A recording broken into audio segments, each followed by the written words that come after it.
আমি একজন মধ্যবিত্ত পরিবারের সন্তান রে ভাই। আমাদের অহংকার বলতে কিচ্ছু নাই। কি নিয়ে অহংকার করব রে ভাই? না আছে বাবার টাকা, না আছে ক্ষমতা। কিছুদিন পরই হয়তো চলে যাব টাকার জন্য দূরপ্রবাসে, হয়ে যাব রেমিটেন্স যোদ্ধা। দামি বাইক আর নিজের খেয়াল খুশি মতো চলার অভ্যাস আমাদের না রে ভাই। আমাদের ইনকাম করে নিজের চলতে হয়। তুমি শুনেছ না, দিন আনে দিন খাই।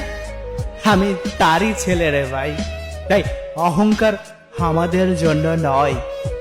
তাই তো বাস্তবতা রয়েছে আমার রক্তের প্রতিটা শিরায় শিরায়। তুমি যখন দামি বাইক নিয়ে ঘোরো সারা বাংলায়, তখন আমরা ভোর 6টায় ঘুম থেকে উঠে কর্মে যাই টাকার প্যারায়। তাই তোমার সাথে আমার তুলনা চলবে না রে ভাই। এই কথাগুলোর মূল্য শুধুমাত্র মধ্যবিত্ত পরিবারের সন্তানরাই বুঝবে রে ভাই।